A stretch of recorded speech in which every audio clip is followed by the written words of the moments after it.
मध्ये परत एकदा तुमचं सर्वांचं अगदी मनापासून स्वागत। आज आपण उन्हाळ्यातील वाळवणीतला पदार्थ तो म्हणजे कुरकुरीत होणारा बटाटा किस कसा तयार करायचा तो पण अगदी झटपट सोप्या पद्धतीने। चला तर सुवर्णास किचन चॅनल वरती नवीन असाल तर चॅनलला सबस्क्राइब करा आणि व्हिडिओ संपूर्ण बघा। कुरकुरीत पांढरा शुभ्र बटाटा किस करण्यासाठी इथं मी 2 किलो बटाटे घेतले। बटाटे घेताना गावठी गावरान बटाटा वापरायचा। किस करताना तुम्ही लहान किसणीने न करता मोठ्या होलच्या किसणीने करा, म्हणजे तो किस येना दिसायला पण भारी दिसतो आणि खायला खरंच भारी लागतो। इथे माझ्याकडे मोठ्या होलची किसणी आहे तर मी त्यानेच हा सर्व बटाटा आता किसून घेणार आहे। इथे तुम्ही बघू शकता एकदम बोटा इतका लांब सडक हा बटाटा किस झालेला आहे। तळल्यानंतर खायला पण खूप भारी लागतो। आता या ठिकाणी सर्व बटाटे मी साळून घेतले। बटाटे साळून घेतल्यानंतर सुरुवातीला ते पाण्यामध्ये टाकायचे, स्वच्छ धुवून घ्यायचे। त्यानंतर आपण बटाटा किस केल्यानंतर पण त्यामध्ये पाणी सोडायचं, कारण बटाटा ना पटकन लाल होतो। सर्व बटाटे किसणीने किसून झाल्यानंतर आपल्याला स्वच्छ पाण्यामध्ये धुवून घ्यायचे। जोपर्यंत बटाट्यामध्ये स्वच्छ नितळ पाणी दिसत नाही ना तोपर्यंत बटाटा किसेना धुवून घ्यायचा, म्हणजे बटाट्यातलं स्टार्च आहे ना बाहेर निघून जातं। बटाटा किस धुण्यासाठी मोठं भांडं वापरायचं, मोकळं ढाकळं, म्हणजे बटाटा किस छानपैकी धुता येतो। त्यानंतर हा बटाटा किस आपल्याला सर्व काही चाळणीने काढून घ्यायचा आहे आणि पुन्हा आपल्याला हा बटाटा किस एका मोठ्या भांड्यामध्ये टाकायचा, कारण आपल्याला याला 4 ते 5 तास पाण्यात भिजत ठेवायचं आहे। पण मी रात्री किसलेला आहे त्यामुळे रात्रभर पाण्यातच ठेवणार आहे। यामध्ये छोटासा तुरटीचा खडाही टाकायचा, म्हणजे बटाटा किसेना पांढरा शुभ्र होतो। आता आपल्याला रात्रभर झाकण ठेवून असंच ठेवायचे। दुसऱ्या दिवशी सकाळी मी हा बटाटा किस बघितला, एकदम छान असा मस्त झालेला आहे आणि पाणी पण तुम्ही बघू शकता एकदम नितळ आणि स्वच्छ दिसतंय। आता आपल्याला बटाटा किस आहे ना वाफवायचा आहे, तर या ठिकाणी मी 2 किलो बटाटे घेतले होते। 2 किलो बटाट्यासाठी इथे मी 2 चमचे खडे मीठ वापरते।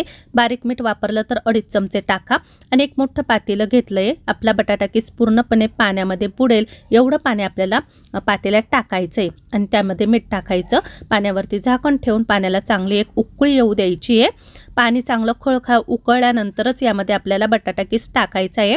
आपण रात्रभर तुरटीच्या पाण्यामध्ये बटाटा किस ठेवलेला होता, पाणी बदलायची काही गरज नाही। त्या पाण्यातूनच आपल्याला बटाटा किस बाहेर काढून घ्यायचा आहे आणि उकळत्या पाण्यामध्ये सोडायचा। सर्व काही किस पातेल्यामध्ये टाकल्यानंतर पुन्हा आपल्याला हा किस आहे ना चांगला वाफू द्यायचा आहे। यावरती मी पुन्हा झाकण ठेवून आहे ना 5 मिनिटं चांगलं याला उकळू देणार आहे।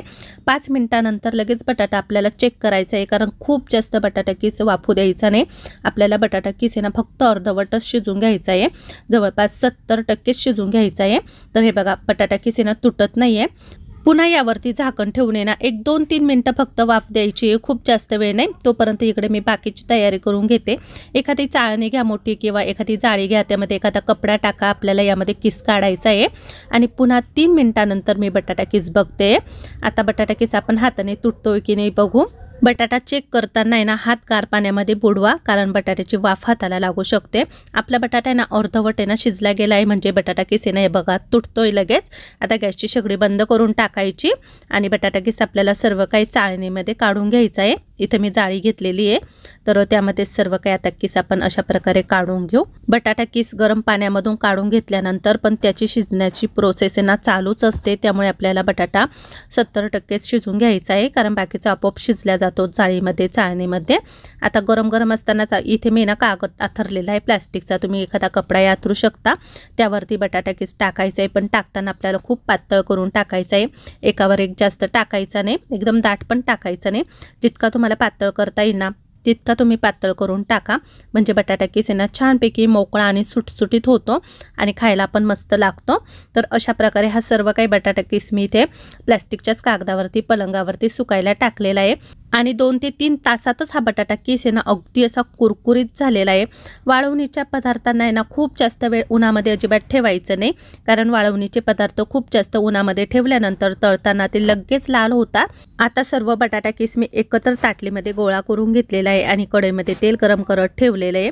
बटाटा किस टाकल्या अगदी छान असा मस्त वरती फुलून आलेला आहे आणि कडकडीत तेलामध्ये अजिबात तळायचा नाही, नाहीतर तो पटकन लाल होतो। तर हे बघा मध्यम तेलामध्ये बटाटा किस तळायचा, बघा अगदी छान असा मस्त लांबसडक दिसतोय आणि पांढरा शुभ्र पण. खायला पण हा बटाटा किस आहे ना खूप भारी झाला होता. मिठाचं प्रमाण अगदी बरोबर झालेलं होतं. अशा प्रकारे तुम्ही बटाटा किस नक्कीच करून बघा. थोडाफार बटाटा किस आपण इथे तळून काढू, तर तुम्ही उपवासाला हा बटाटा किस आहे ना नक्कीच खाऊ शकता.